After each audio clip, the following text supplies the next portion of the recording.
शरणागत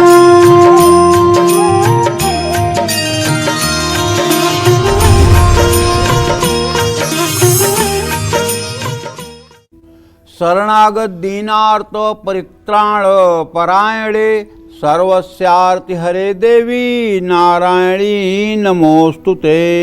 जय मां विंध्यवासिनी। जय माता दी। नमस्कार, आप देख रहे हैं नवरात्रि स्पेशल काल चक्र। मैं हूं आपके साथ अंजलि आनंद और हमारे साथ हैं प्रश्न कुंडली विशेषज्ञ पंडित सुरेश पांडे जी। बहुत बहुत स्वागत है पंडित जी आपका। धन्यवाद। अष्टमी नवमी पर कैसे करें कन्या पूजन, कैसे पाएं नवरात्रि का पूरा फल। नवरात्रि स्पेशल काल चक्र। आज का नवरात्रि स्पेशल काल चक्र बहुत खास है क्योंकि आज काल चक्र में पंडित सुरेश पांडे जी आपको अष्टमी और नवमी पर कन्याओं को दिए जाने वाले अलग अलग दान के बारे में बताएंगे, जिससे आपके जीवन की 25 बड़ी परेशानियां हमेशा हमेशा के लिए दूर हो जाएंगी। साथ ही आपको राशि अनुसार कन्याओं का कौन सा दान करना चाहिए, इसके बारे में भी पंडित जी से जानेंगे। आज अष्टमी और नवमी से जुड़ा आपका हर कंफ्यूजन दूर होगा। अपनी चर्चा की शुरुआत करने से पहले चलिए पंडित जी से आज का शुभ मुहूर्त पहले जान लेते हैं। बताएं पंडित जी। आज 30 सितंबर 2025 दिन मंगलवार है। आज आश्विन शुक्ल पक्ष की अष्टमी तिथि शाम 6:06 तक, इसके बाद नवमी तिथि शुरू हो जाएगी। पूर्वाषाढ़ नक्षत्र सुबह 6:18 से शुरू हो चुका है। शोभन योग रात 1:03 तक, इसके बाद अतिगंड योग शुरू होगा। आज नवरात्रि की अष्टमी है और मासिक दुर्गाष्टमी भी है। आज सरस्वती पूजा का भी विधान है और इसी क्रम में रोज की तरह आज के भी कुछ अशुभ मुहूर्त हैं। जैसे राहु काल रहेगा मंगलवार होने के नाते दोपहर 3 बजे से शाम 4:30 बजे तक, और यमगंड काल रहेगा सुबह 9:12 से 10:41 तक, और गुलिक काल रहेगा दोपहर 12:11 से 1:40 तक। इन अशुभ समयों में उत्तर दिशा की यात्रा और नए कार्य का शुभारंभ नहीं करना चाहिए। जय मां विंध्यवासिनी। तो चलिए अपनी खास चर्चा को आगे बढ़ाते हैं। जो लोग अष्टमी करते हैं वो कन्या पूजन कब करें, और जो नवमी करते हैं उनको कन्या पूजन कब करना चाहिए, ये पंडित जी से जवाब ले लेते हैं। पंडित जी, मुझे लगता है ये बहुत सारे दर्शकों को कंफ्यूजन रहता है क्योंकि कुछ लोग अष्टमी का पूजन करते हैं, कुछ नवमी का। आप हमारे दर्शकों को बताएं। दिल्ली जी, हरियाणा, चंडीगढ़, पंजाब, इन क्षेत्रों में प्रायः लोग अष्टमी का पूजन करते हैं। जी, अष्टमी में ही कंजके कुमारी कन्याओं का पूजन करते हैं, उन्हें पूजन करके और इसी दिन हवन भी कर लेते हैं। जी। लेकिन अगर आप काशी प्रयाग की बात करें, अगर आप पूर्वांचल की बात करें, तो वहाँ कुमारी कन्याओं के पूजन का नवमी को विधान है। जी। नवमी को हवन का विधान है और हवन के बाद कुमारी कन्याओं के पूजन का विधान है। जी जी। तो ये स्थान स्थान के हिसाब से चीजें हैं। अष्टमी महागौरी का दिन है, इस दिन कोई हवन करने में बुराई नहीं है, लेकिन जहाँ 9 दिनों का अनुष्ठान है, नवचंडी पाठ है, सतचंडी पाठ है, सहस्त्रचंडी पाठ है, तो वहाँ अनुष्ठान तो नवमी के दिन पूरा होगा, तो फिर हवन कैसे पहले हो पाएगा। अगर आप सामान्य पूजा करते हैं तब तो आप अष्टमी के दिन हवन कर सकते हैं, लेकिन अगर आप अनुष्ठान में हैं और 9 दिनों का आपका संकल्प है तो फिर आप तो नवमी के दिन ही हवन करने के लिए मजबूर हैं। जी। और जब नवमी के दिन आप हवन कर लेंगे उसके बाद ही कन्या पूजन और ब्राह्मण भोजन का कार्यक्रम होगा। जी जी। तो इसलिए अगर आप व्यक्तिगत पूजा कर रहे हैं, अपने घर में पूजा कर रहे हैं, तो अष्टमी को आप हवन भी कर सकते हैं और अष्टमी को कन्या पूजन भी कर सकते हैं। लेकिन यदि आपके घर में कोई बड़ा अनुष्ठान हो रहा है, नवचंडी 9 दिनों का या सतचंडी 9 दिनों का, फिर तो ये आपका सारा कार्यक्रम नवमी में ही जाएगा। क्योंकि अगर अष्टमी पर ही आप व्रत समाप्त करते हैं तो नवरात्र का व्रत भंग हो जाएगा। नवरात्र का व्रत तो तब पूर्ण होगा जब नवमी के चौथे प्रहर में आप सारा कुछ समापन का कार्य करें। देखिए, इसके बारे में भी बताऊं कि निर्णय सिंधु में साफ साफ लिखा हुआ है, देवल का मत है कि नवरात्रों के व्रत की पालना नवमी के चौथे चरण में कर लेनी चाहिए। अच्छा। लेकिन कई विद्वानों का मानना है कि नवरात्र के व्रत की पालना 10वीं के पहले चरण में करना चाहिए। हाँ, कुछ लोग 10वीं को भी देखा है मैंने। 10वीं के पहले चरण में नवरात्र व्रत की पालना करना चाहिए। मतलब जो 9 दिन का व्रत करते हैं, वो 10वीं के पहले चरण में अन्न ग्रहण करें। और देवल का मत है कि आप नवमी के चौथे चरण में भी अन्न ग्रहण कर सकते हैं। ठीक है। अब जैसे काशी का जो पंचांग छपता है उसमें 10वीं तिथि पर अन्नप्राशन के लिए ग्रहण करने की बात कही जाती है, लेकिन कुछ विद्वान ऐसे भी हैं जो नवमी के चौथे चरण को ही मानते हैं। तो ये दोनों में भेद है, लेकिन दोनों में दोष नहीं है। चौथे चरण मतलब पंडित जी कितने, जैसे नवरात्र मतलब कि जो है 24 घंटे का होता है नवमी तिथि। अच्छा। तो नवमी तिथि में 18 घंटे व्यतीत हो जाने के बाद आप मतलब कि जो है व्रत का पालना कर सकते हैं। ये चौथा चरण बोला जाता है। एक तिथि 24 घंटे की होती है जिसमें 6 घंटे का एक चरण होता है। इस तरह से अनुमान लगा करके करना चाहिए। ठीक है। तो अष्टमी और नवमी में कुमारी कन्या का पूजन, अगर अष्टमी में देखें तो जैसे पूरे दिल्ली में आप अष्टमी को कन्या पूजन होता है जी। हरियाणा में भी होता है, लेकिन आप यही चीज अगर बनारस, बिहार में भी, प्रयाग या बिहार में या मतलब कि कहीं भी पूर्वांचल में जाएंगे तो नवमी के दिन ही पूजन होता है।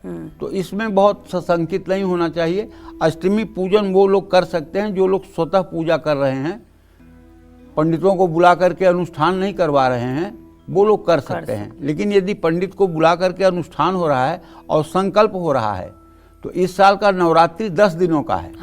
तो इस बार 10वें दिन कुमारी पूजन होगा। अच्छा। इस साल का नवरात्र जो है वो 10 दिनों का है। 22 तारीख से शुरू हो रहा है और नवरात्र 1 तारीख को शाम को खत्म हो रहा है। तो ये 10 दिनों का नवरात्र है। तो 10वीं के दिन, इस साल नवरात्र के 9वीं के दिन चौथे चरण में कन्या पूजन किया जाएगा। तो देखिए, ये जो कंफ्यूजन था ये पंडित जी ने आपका दूर कर दिया। अब आगे भी जानते हैं पंडित जी से कि अष्टमी और नवमी पर आपको कन्या पूजन कब करना है। ये तो पंडित जी से आप समझ चुके हैं, लेकिन अब ये भी जानेंगे पंडित जी से कि क्या नवरात्रि की अष्टमी और नवमी पर कन्या पूजन करना क्यों जरूरी माना गया है। ये बहुत महत्वपूर्ण हो जाता है क्योंकि कन्या पूजन का, ये हम सभी जानते हैं, बहुत महत्व है, लेकिन क्यों ये समझते हैं, बताएं पंडित। नवरात्रि में माँ दुर्गा की पूजा माँ दुर्गा की पूजा का सबसे महत्वपूर्ण अंग जो है वो है कन्या पूजन। कुमारी कन्या साक्षात योगिनी की स्वरूपा है, वो महाशक्ति स्वरूपा है। बिना कन्या पूजन के नवरात्रि का व्रत कभी पूरा हो ही नहीं सकता। देवी भागवत महापुराण में कहा गया है, पूजाभिश्चैव होमस्य कुमारी पूजनस्तथा संपूर्णम तदम व्रतम प्रोक्तम विप्राणाम चैव भोजनम।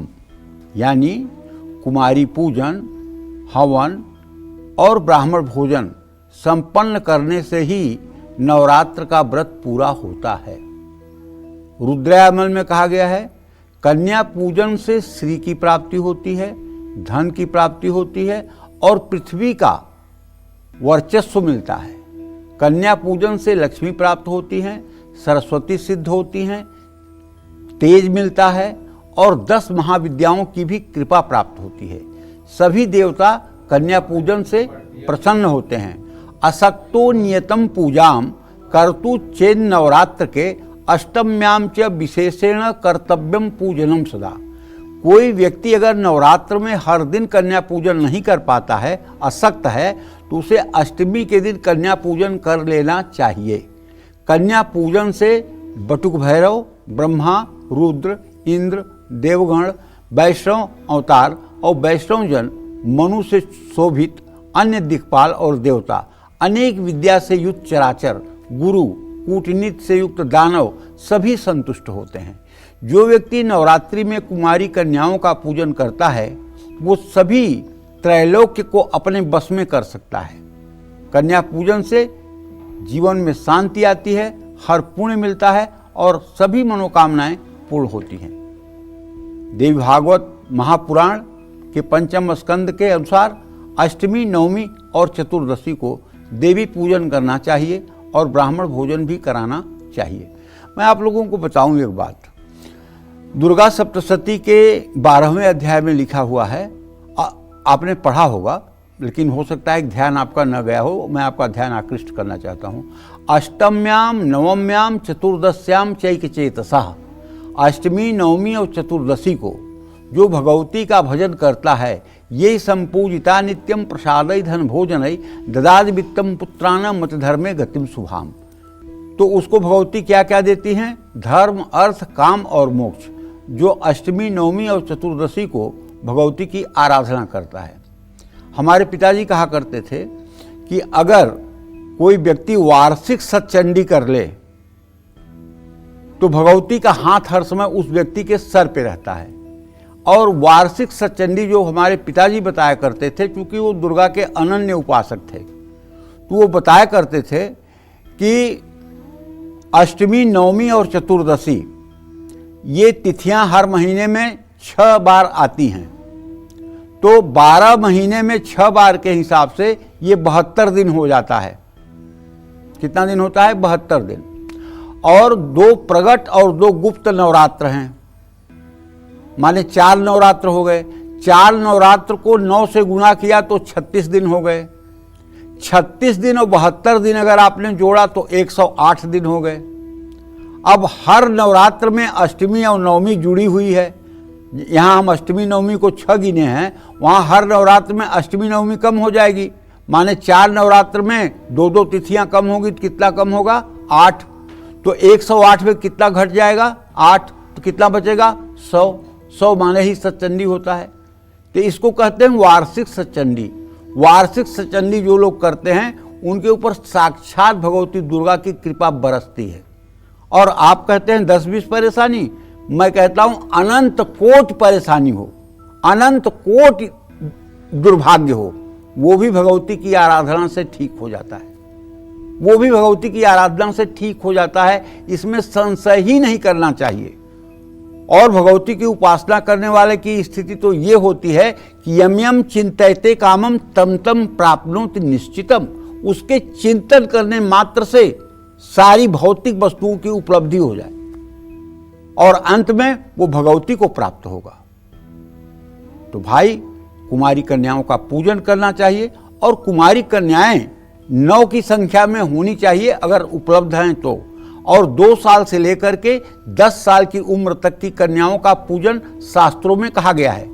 देवी भागवत में अगर आप शारदीय नवरात्र पूजा विधान ये अगर आप पढ़ेंगे तो उसमें साफ लिख करके आएगा, 2 वर्ष की कन्या को कुमारी कहते हैं, 3 वर्ष की कन्या को त्रिमूर्ति कहते हैं, 4 वर्ष की कन्या को कल्याणी कहते हैं, 5 वर्ष की कन्या को रोहिणी कहते हैं, 6 वर्ष की कन्या को कालिका कहते हैं, 7 वर्ष की कन्या को चंडिका कहते हैं, 8 वर्ष की कन्या को सांभवी कहते हैं, 9 वर्ष की कन्या को दुर्गा कहते हैं और 10 वर्ष की कन्या को सुभद्रा कहते हैं। जब ये 9 कन्याएं आपके घर में प्रवेश करें, विश्वास करो आपके घर का माहौल ऐसा होना चाहिए कि जैसे साक्षात जगत जननी जगदम्बा मणिपुर द्वीप से उठ करके स्वयं आपके घर में करोड़ों सूर्य की आभा लेकर के प्रवेश कर रही हैं। सभी घर के सदस्य हाथ जोड़ करके उनकी आगवानी के लिए खड़े हो जाएं। कोई कुर्सी पर बैठा न रहे, कोई उस समय असावधान मुद्रा में न रहे। कन्याएं ज्यों ही घर में प्रवेश करें त्यों ही उन्हें इस भाव से आप आदर करें कि जैसे साक्षात जगत जननी जगदम्बा त्रिपुर सुंदरी आपके घर में प्रवेश कर रही है। और ये विश्वास रखना चाहिए कि इनके कदम पड़ते ही हमारे घर से सदा सर्वदा के लिए ऋण, रोग और दरिद्रता समाप्त हो जाएगी। उनके प्रवेश करते ही उन्हें कुर्सी पर बैठाना चाहिए, एक पीतल की थाली उनके पैर के नीचे रखना चाहिए और एक कोई घर का सदस्य पानी डाले, दूसरा सदस्य उनके पैरों को धोए और फिर साफ तौलिया से उनके पैरों को पोंछे। घर की किसी महिला को चाहिए कि उन कन्याओं के पैरों में आलता लगाएं। अगर कोई जानकार घर की महिला है तो थोड़ा थोड़ा कन्याओं के हाथ में मेहंदी भी लगाएं। इसके बाद में जब इतनी व्यवस्था हो जाए, अगर आप वस्त्र लाए हैं, संकल्प है आपका, तो वस्त्र भी नया धारण करवा दें। इसके बाद उन्हें पंक्ति में बैठाएं, पंक्ति में बैठा करके किसी आसन पर बैठाएं और पंक्ति में बैठा करके क्रम से बैठाएं। 2 वर्ष की कन्या, 3 वर्ष की कन्या, 4 वर्ष की, 5 वर्ष की, 6 वर्ष की, 7, 8, 9, 10 वर्ष तक की कन्याओं को क्रम से बैठाएं। उनके बगल में एक 10 साल के नीचे का बालक भी बैठाएं। वो बटुक भैरव है जो कुमारी कन्याओं का द्वारपाल है, उसको भी साथ में बैठाना है और उसका भी चरण धोना है, उसके भी चंदन लगेगा और उसे भी नया कपड़ा दिया जाएगा। तो जब इतना आप कर लीजिए तो इसके बाद सबको माला पहनाइए, माथे पर टीका लगाइए और उसके बाद घी का दीपक जला करके दीपक से सबकी आरती करिए।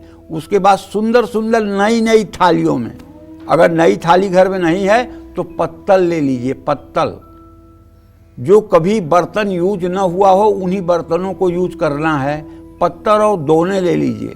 अगर नई थालियाँ ला सकते हैं तो पहले कन्याओं को भोजन करा के बाद में उस थाली को अपने घर में आप यूज करिए। तो नई थालियों में खीर, पूड़ी, हलवा, दही, जलेबी, फल, ये सब वस्तुएं रख करके हाथ जोड़कर कन्याओं से आग्रह करें कि हे देवी आप इस नैवेद्य को स्वीकार करें। और वो जैसा भी खाएं, जैसे भी खाएं, आप उस पर टूक टाक ना करें और वो प्रसन्न मुद्रा में खा लें। तो फिर उनका हाथ धुलाएं। उनके हाथ धुलाने के बाद उन्हें यथेष्ट यथा सामग्री अगर आप दे सकते हैं तो सभी के पैरों में चांदी की पायल बांध लें। अगर आप कर सकते हैं तो उन्हें उनके आयु के अनुसार कोई खिलौना दे दें, क्योंकि वो पैसे से उतना खुश नहीं होंगी जितना खिलौना पाके खुश होंगी। उन्हें खिलौना भी दे दें उनकी उम्र के हिसाब से। जो पढ़ने लिखने वाली कन्याएं हैं, 8 वर्ष के ऊपर की कन्याएं हैं, उन्हें कलम दे दें। तो कहने का मतलब यह है कि उन्हें दक्षिणा दे करके और एक हाथ में फल दे करके अपने घर से विदा करना चाहिए। विदाई के पहले दोनों हाथों से सभी कन्याओं को पैर छू करके आशीर्वाद व्रत करने वाला ले और कन्याएं थाली में रखा हुआ थोड़ा सा चावल यजमान के ऊपर डाल करके पीठ ठोक करके आशीर्वाद दें। ये विधि संपन्न होगी और जिस समय कन्याएं जाने लगें थोड़ा सा घर से बाहर तक निकल करके उन्हें विदा करें, हाथ जोड़ करके दंडवत करें। ऐसा करने से निसंदेह आपके जन्म जन्मांतर के करोड़ों पाप नष्ट हो जाएंगे। दुनिया की कोई ताकत नहीं कि कोई आपको अभागा कह दे। अगर आप अभागा बनते हैं तो अपनी वजह से बनते हैं। भगवती की शरणागति नहीं लेते हैं इसलिए बनते हैं। दुख और दरिद्रता भोगते हैं तो इसलिए भोगते हैं कि राजलक्ष्मी के चरणों में अपना सर नहीं रखते हैं। कई परत्र दुख पावई, सिर धुन धुन पछताई, कालहि कर्म ही ईश्वर मिथ्या दोष लगाई। अच्छा कर्म नहीं करोगे, शुभ कर्म नहीं करोगे, तपस्या नहीं करोगे, उपाय नहीं करोगे और कहोगे कि भगवान हमसे रूठ गया है, किस्मत हमारी खराब है, किसी ने कुछ कर दिया है इसलिए सारा काम बिगड़ रहा है। सब बिगड़ रहा है आपके आलस्य से, सब बिगड़ रहा है आपके नास्तिकता से। भगवती तो ऐसी शक्ति है कि आप अगर विश्वास करें तो एक क्षण में इस पृथ्वी की काया पलट सकती है। जब जब देवताओं के ऊपर संकट आया है, जब जब देवता असुरों से त्रस्त हुए हैं, तब तब भगवती ने अपना स्वरूप धारण करके और देवताओं के कष्ट का समाधान किया है। चाहे इंद्र हों, चाहे श्री हरि विष्णु हों, चाहे भगवान शिव हों, चाहे ब्रह्मा हों, इन्हें भी माताओं का आवाहन करना पड़ा है अपने कष्टों के निवारण के लिए।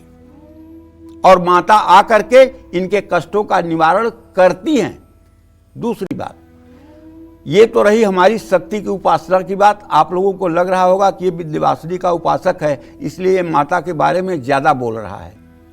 तो आपको दूसरी बात बताना चाहता हूं। श्रीमद् भागवत महापुराण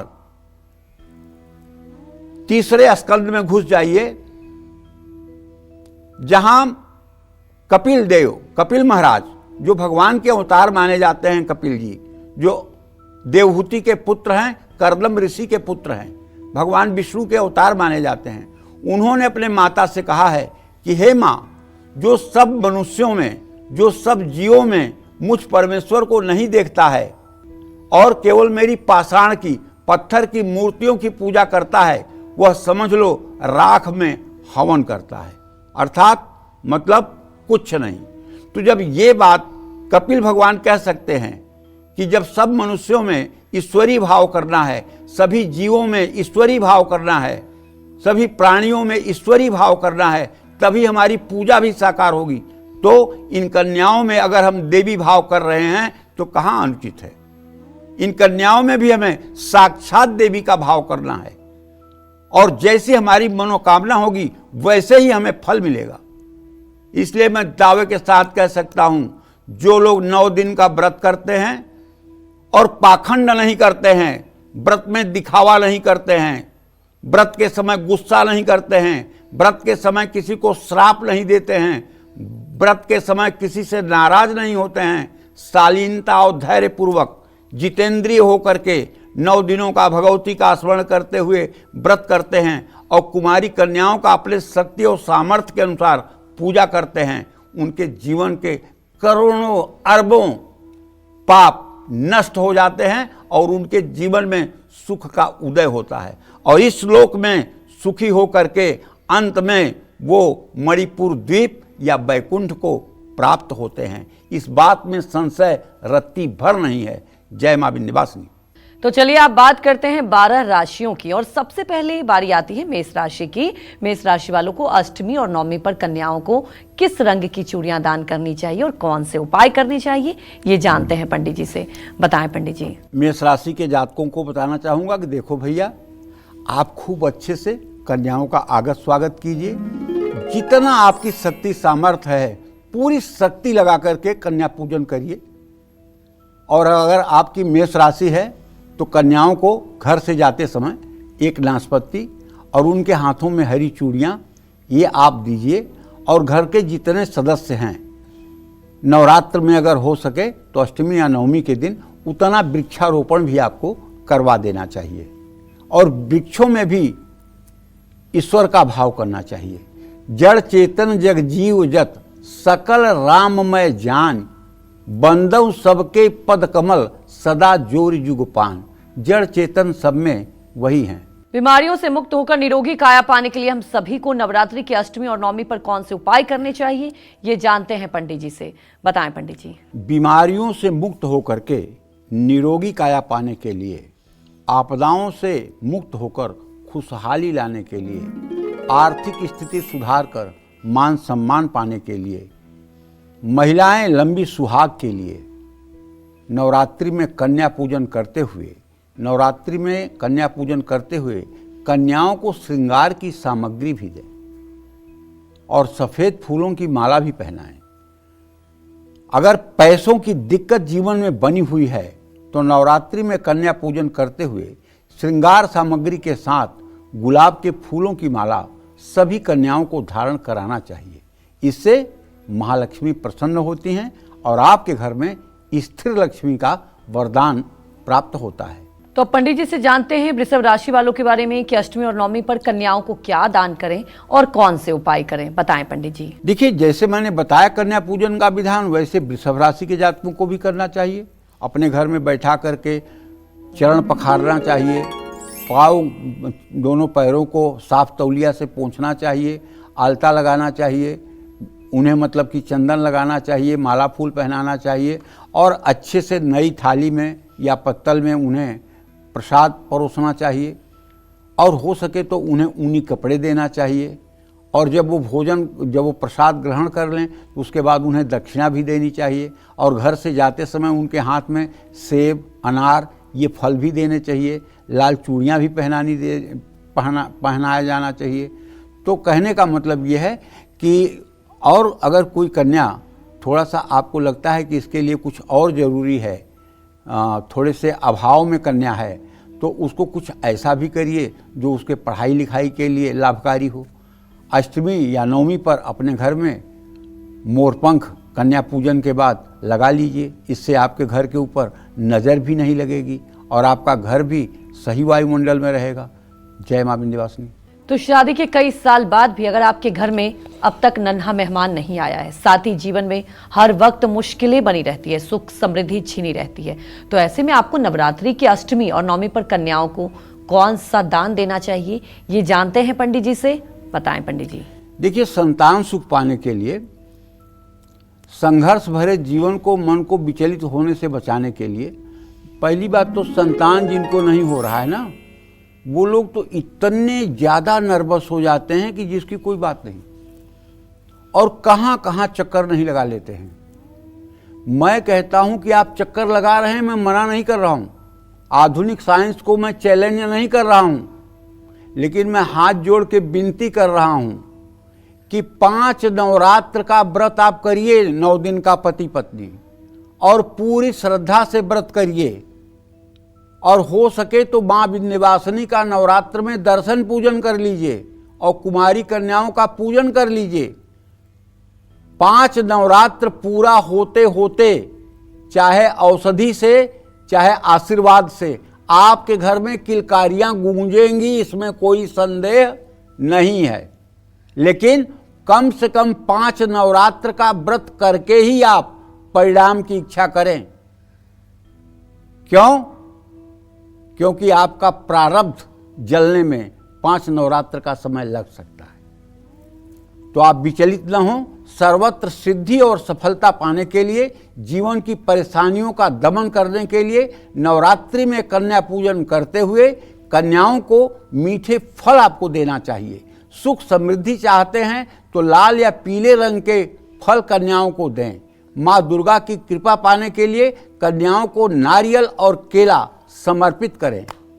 किसी कन्या को कुछ दे करके ये ना समझे कि मैं दान दे रहा हूं। दान उसको दिया जाता है जो दान मांगने के योग्य हो।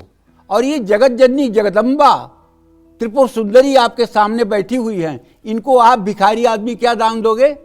आप इनके चरणों में कुछ तुच्छ भेंट अर्पित कर सकते हैं, आप इनकी सेवा में कुछ अर्पित कर सकते हैं, आप इन्हें दान देने लायक नहीं हो सकते।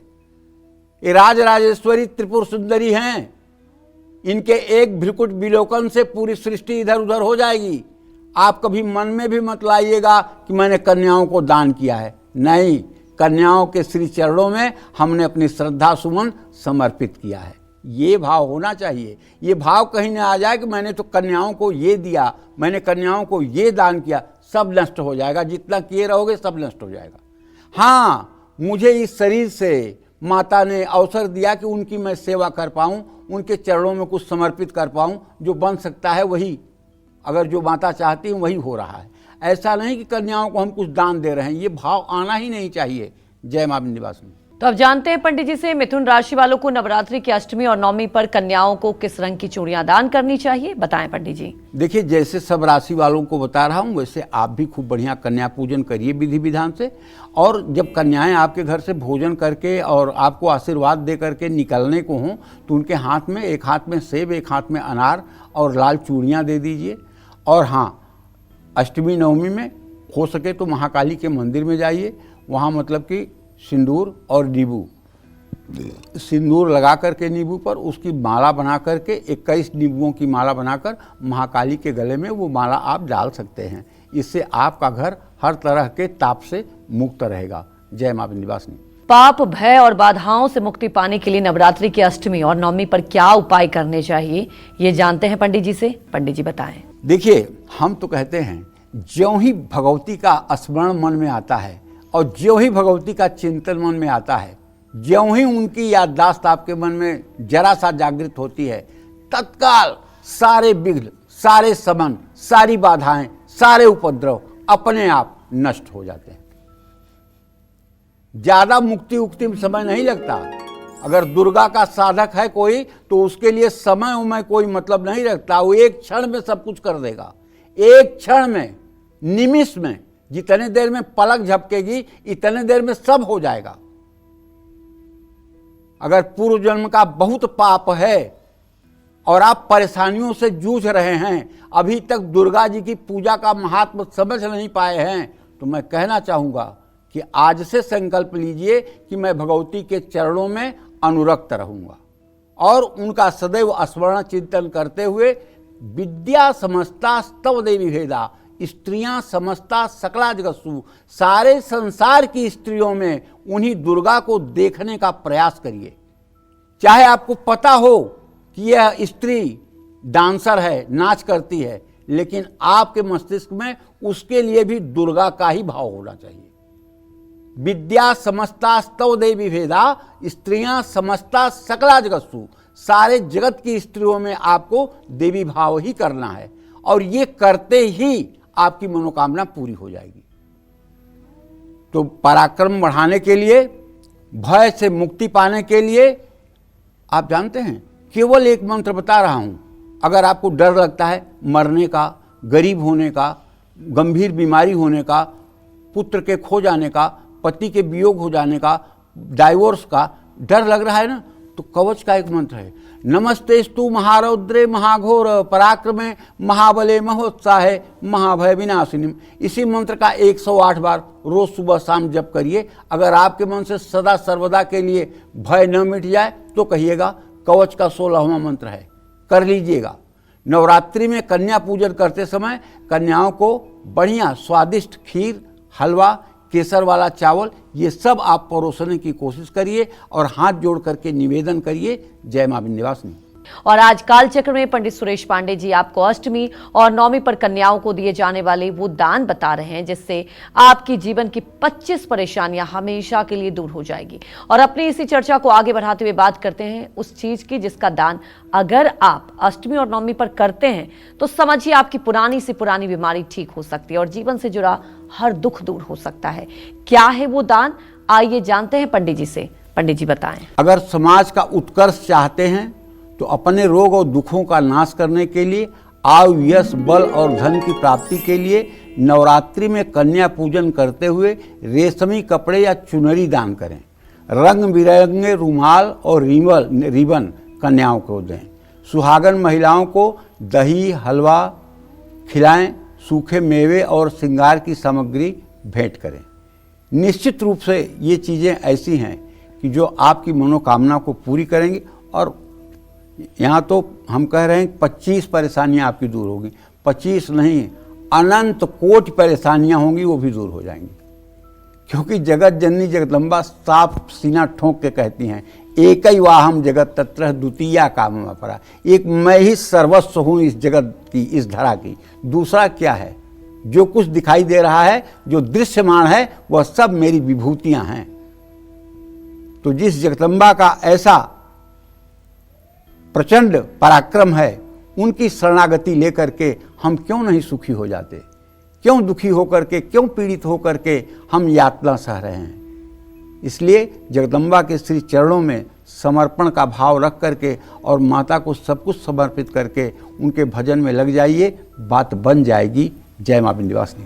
तो कर्क राशि वाले नवरात्रि की अष्टमी और नवमी पर कन्याओं को किस रंग की चूड़ियां दान करें, ये जानते हैं, बता दें पंडित जी। देखिए, कर्क राशि के जातक भी जैसे हर राशि के लोग कन्याओं का पूजन करेंगे वैसे आप भी करिए। और खूब बढ़िया से जब वो आपके यहाँ प्रसाद पालें उसके बाद उनका हाथ धुलवाइए और उनके दोनों हाथों में फल दीजिए, श्रृंगार की सामग्री दीजिए और यथोचित दक्षिणा दे करके उनके श्री चरणों को हाथ लगाकर आशीर्वाद लीजिए। सिल्वर कलर की आप चूड़ियाँ भी दे सकते हैं और अगर हो सके तो ऊनी कपड़े भी आप उन्हें दे सकते हैं और लाल फूलों की माला भी उन्हें आप चढ़ा सकते हैं। और किसी महालक्ष्मी मंदिर में भी आज जाकर के आपको लाल पुष्पों की माला अर्पित करनी चाहिए। जय मां विंध्यवासिनी। तो सिंह राशि वालों को नवरात्रि की अष्टमी और नवमी पर कन्याओं को किस रंग की चूड़ियां दान करनी चाहिए, आइए जानते हैं, बताएं पंडित जी। देखिए, सिंह राशि के जातक कन्याओं को खूब बढ़िया से, जैसे शास्त्र सम्मत विधान है, कन्याओं का पूजन करके उन्हें प्रसाद ग्रहण कराएं। उसके बाद में जब वो हाथ धोकर घर से चलने लगें तो उन्हें मिठाई का पैकेट, संतरा, गोल्डन कलर की उनके ऊपर चुनरी ओढ़ा करके, ये त्रिमूर्ति के लिए 3 साल की जो कन्या है अगर उसके लिए करें तो शायद आपकी जो भी मनोकामना होगी वो बहुत जल्दी पूरी हो जाएगी। जय मां विंध्यवासिनी। अगर आप और आपकी फैमिली आपकी शादी को लेकर टेंशन में है या आपकी शादी हो गई है लेकिन संतान सुख अब तक नहीं मिला है, तो ऐसे में आपको नवरात्रि की अष्टमी नवमी पर कन्याओं को क्या दान देना चाहिए, ये जानते हैं पंडित जी से, बताएं पंडित जी। देखिए, ज्योतिष के बहुत से ऐसे योग होते हैं जिसमें विवाह का विलंब होता है और किसी किसी के घर में पितर दोष के कारण भी विवाह में दिक्कतें आती हैं, शुभ कार्य नहीं होते हैं, संतान का सुख नहीं होता है। तो ये पितर दोष के कारण भी होता है और ग्रह दोष के कारण भी होता है और कभी कभी ये भी देखा गया है कि वास्तु दोष के कारण भी होता है। इन सम्यक चीज़ों का जो निदान हमने देखा है वो ये है कि अगर आप चाहते हैं कि आप धन, धान्य, मान, सम्मान, यश, कीर्ति सब चीज़ों से सुसज्जित रहें तो आपको अपने को भगवती के श्री चरणों में लगा देना चाहिए और जो भी समस्याएं आपकी हैं उन सारी समस्याओं को भगवती के श्री चरणों में निवेदित कर दें। और नवरात्र में कन्याओं का पूजन करते समय 5 तरह की श्रृंगार सामग्रियां भी दान करें। देखिए, आप जितना मुक्त हस्त से नवरात्र में दान पुण्य करेंगे उतना ही ज़्यादा आपके ऊपर भगवती की कृपा बरसेगी। और दान पुण्य करते समय मन में ये अहंकार कभी न आवे कि मैंने किया, जो माता ने चाहा वो मुझसे करवाया, जो माता ने चाहा वो मुझसे करवाया। तो दीयम वस्तु गोविंदम तुभ्यमेव समर्पयेत। हे माँ, तुम्हारी ही वस्तु तुम्हें समर्पित है, मेरा कुछ नहीं है। हमारा क्या है? कुछ नहीं है।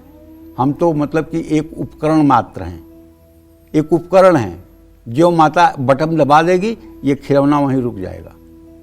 माता की ही कृपा से सब कुछ हो रहा है, इसलिए माता के चरणों में अनन्य शरणागति का भाव रखना चाहिए। जय मां विंध्यवासिनी। तो अब कन्या राशि वालों को नवरात्रि के अष्टमी और नवमी पर कौन से उपाय करने चाहिए, ये जान लेते हैं पंडित जी से। बताएं पंडित जी। देखिए, कन्या राशि के जातकों को भी बताना चाहूँगा कि आप विधिवत कन्या पूजन करिए, शास्त्र सम्मत विधान से पूजन करिए और कन्याओं को नारियल और हरी चूड़ियाँ भी दीजिए। 3 साल से 9 साल की कन्याओं को भोजन कराइए। अपने घर के आंगन में एक तुलसी का पौधा लगाइए। अगर घर में आंगन नहीं है तो अभी तक तुलसी का वृक्ष आपके घर में नहीं है तो उसे ईशान कोण में लगाइए, और अगर दूसरे किसी स्थान पर है तो उसको ईशान कोण में रख लीजिए, नहीं तो वास्तु दोष करेगा। हर समय तुलसी का वृक्ष घर के ईशान कोण में ही लगाना चाहिए। जय मां विंध्यवासिनी। तो अष्टमी और नवमी के दिन कन्याओं को क्या दान करने से मिट जाएगा हम सभी का हर दुख, हर रोग, डर और पाप, ये पंडित जी से जानते हैं। बताएं पंडित जी।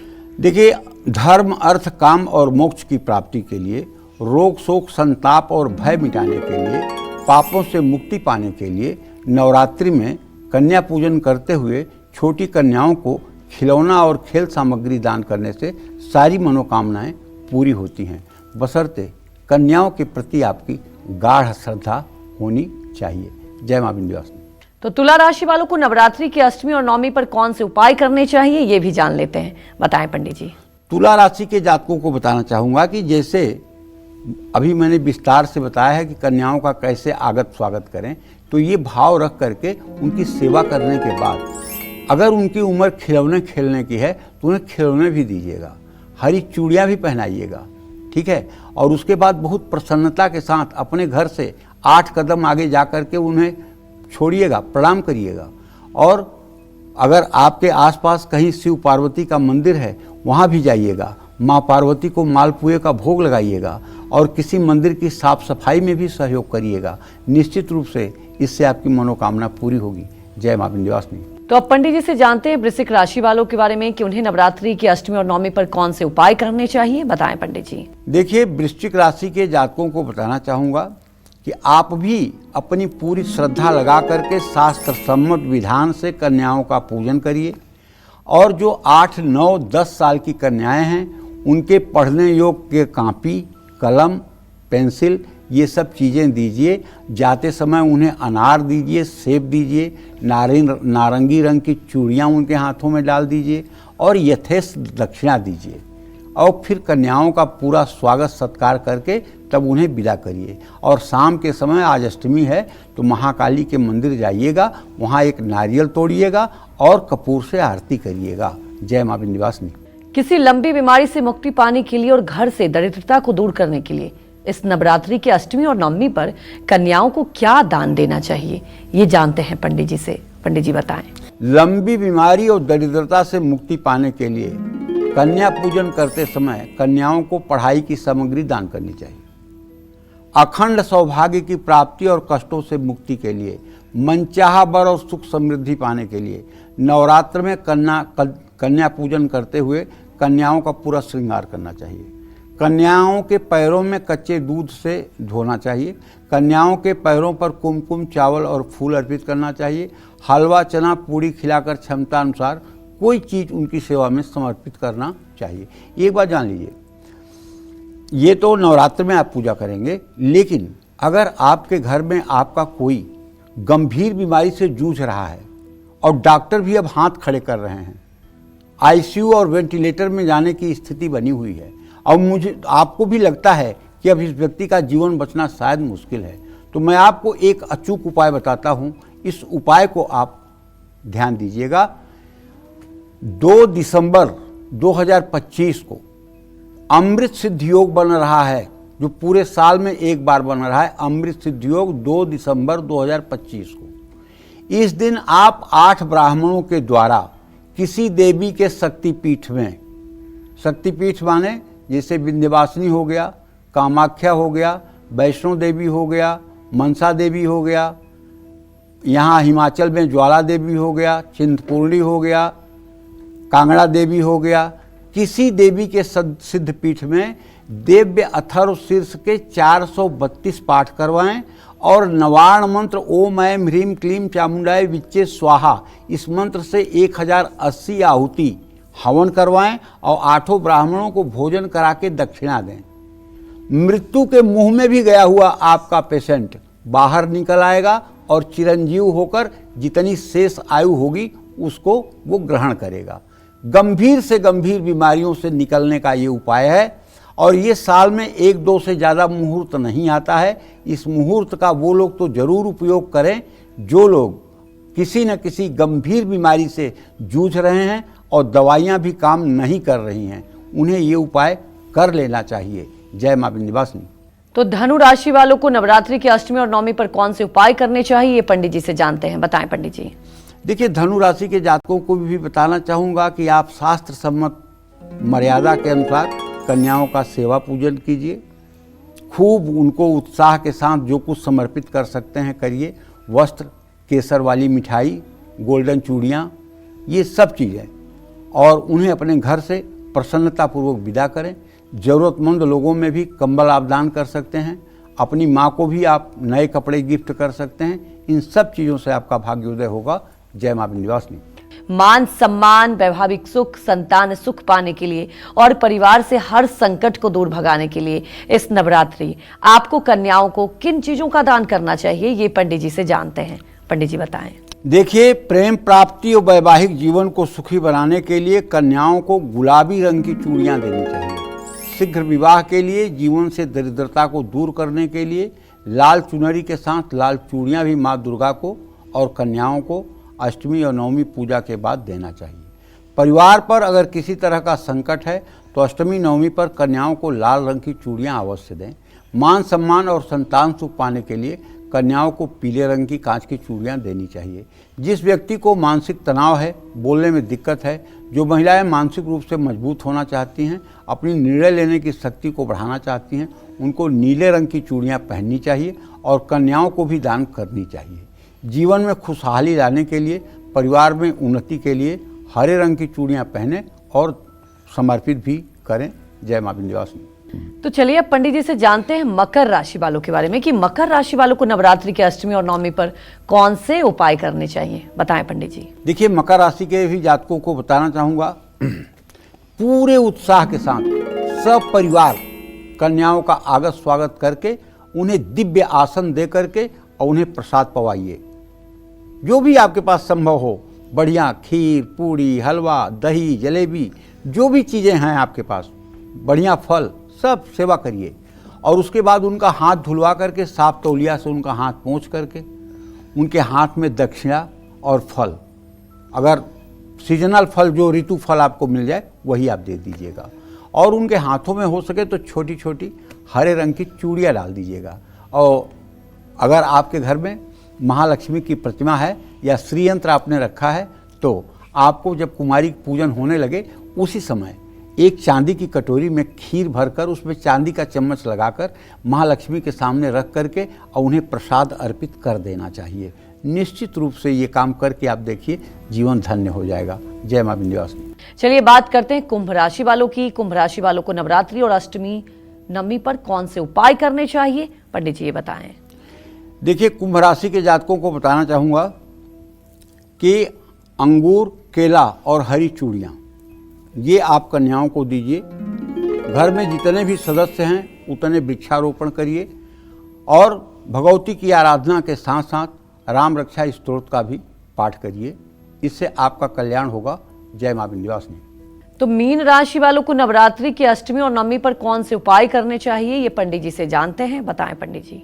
देखिए, मीन राशि के जातकों को बताना चाहूँगा कि कन्याओं को यथासंभव अपने सामर्थ्य के अनुसार आपको श्रृंगार की सामग्री भी देनी चाहिए। छोटी कन्याओं को क्या श्रृंगार की सामग्री, अरे उनको रिबन काम में आ जाएगा, उनको क्लिप काम में आ जाएगा, उनके काम में आने वाली जो वस्तुएं हैं वो दीजिए। और उसके साथ पढ़ने वाली जो लड़कियां हैं, कन्याएं हैं, उन्हें कलम दे दीजिए, कांपी दे दीजिए, ये सब चीज़ें दे दीजिए, खिलौना दे दीजिए, रंग बिरंगी चूड़ियाँ दे दीजिए। और ज़रूरतमंद लोग यदि आपके अड़ोस पड़ोस में रहते हैं और उन्हें किसी चीज़ का अभाव है तो उनको भी मुक्त हस्त से दान करिए। ये तो महालक्ष्मी का पर्व है, इसमें जो भी आप दान करेंगे उसका करोड़ों गुना आपको मिल जाएगा। माँ महाकाली को नींबू लाल फूलों की माला भी चढ़ाइए।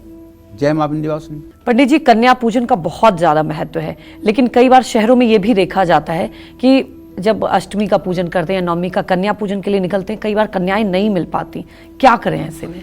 देखो, ऐसा है, अगर आपके मन में श्रद्धा है और आप बेचैन हैं पूजन करने के लिए, मैं गारंटी के साथ कहता हूँ महामाया स्वयं लड़की बन के आ जाएंगी, लेकिन आपको कन्याएं मिलेंगी। अगर आप फॉर्मेलिटी पूरा करना चाहते हैं, अगर आप दिखावा करना चाहते हैं, तो कन्याएं होते हुए भी आपके दरवाजे पे नहीं आएंगी। एक भी कन्या जिस नगर में ना हो, जानते हो, जब परम पूज्य गुरुदेव पवित्र कीर्ति प्रेमानंद जी महाराज वृंदावन आए और उन्हें किसी आश्रम में ठाव नहीं मिला, तो उन्होंने सोचा कि अब कल की सुबह से फिर हम चले जाएंगे प्रयाग वापस, काशी वापस, क्योंकि यहाँ कोई व्यवस्था रहने की हो नहीं पा रही है, यहाँ मैं शायद फिट नहीं हो पाऊंगा। और ऐसी जगह पर उन्होंने ये सोचा जहाँ सिर्फ साधु महात्मा रहते हैं। वहाँ एक कन्या आई 8 साल की। अच्छा। बाबा क्यों रो रहे हो? कहन कुछ नहीं। कहन बाबा रो ना, बहुत सुख मिलने वाले हैं तुमको और बहुत अच्छे से रहोगे, कहीं जाना नहीं, आपका सारा व्यवस्था हो जाएगा। अब वो कन्या फिर गायब हो गई। इन्होंने वहाँ के संतों से पूछा, यहाँ एक कन्या थी। कहन भैया यहाँ कोई गृहस्थी वाला रहता ही नहीं, यहाँ कन्या कहाँ से आएगी? यहाँ कोई कन्या नहीं, यहाँ कोई कन्या नहीं। और उसके बाद व्यवस्था होने लगी, किसी ने रहने के लिए व्यवस्था कर दी, किसी ने और व्यवस्था कर दी, और आज जगत जननी जगदम्बा की कृपा से 2 लाख लोग रात में 2 बजे रात खड़े रहते हैं उनका दर्शन करने के लिए।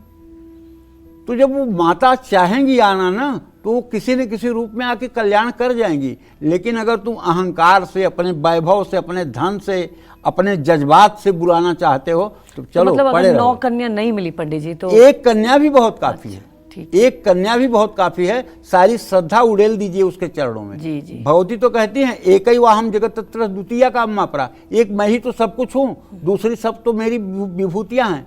तो एक ही कन्या में आप सारी कन्याओं का पूजन कर सकते हैं। इसमें कोई ऐसा नहीं है कि मतलब कि 9 कन्या होना ही अनिवार्य है। हाँ, 9 मिल जाए तो देवियों के साक्षात 9 रूप आपके घर में विराजी हैं, आपका घर धन्य है। ये फोटो आपको खिंचवा करके अपने घर के ड्राइंग रूम में उत्तर की दीवार पे लगाना चाहिए कि हाँ, कन्या पूजन में देवियाँ हमारे घर साक्षात आई थी। जी। जय मां विंध्यवासिनी। पंडित जी, कुछ लोग नवमी को भी हवन करते हैं, कन्या पूजन करते हैं, तो उसकी क्या विधि है, हमारे दर्शकों को बता दें। नवमी के चौथे चरण में भगवती का हवन करना चाहिए। अगर आपने दुर्गा सप्तशती के 9 पाठ किए हैं, 10 पाठ किए हैं, तो एक पूरे पाठ से हवन करिए। अगर आपने केवल सामान्य पूजा की है तो लवाड़ मंत्र से हवन कीजिए। और हवन करने के बाद कन्याओं को भोजन जिमाइए, उसके बाद स्वयं भी प्रसाद ग्रहण कीजिए, आपका व्रत पूरा हो जाएगा। जी, नवमी का व्रत आपका पूरा हो जाएगा। पंडित जी, हमारे दर्शकों को आपने इतनी महत्वपूर्ण जानकारी दी, आपका बहुत बहुत धन्यवाद। धन्यवाद। और उम्मीद यही करते हैं कि आपको भी हमारा विषय बहुत पसंद आया होगा। कल नवरात्रि की महानवमी पर ढेरों उपाय लेकर आएंगे हम पंडित सुरेश पांडे जी के साथ। तब तक कालचक्र की पूरी टीम को अनुमति दीजिए और देश दुनिया की खबरों को देखते रहने के लिए देखते रहिए News 24। नमस्कार।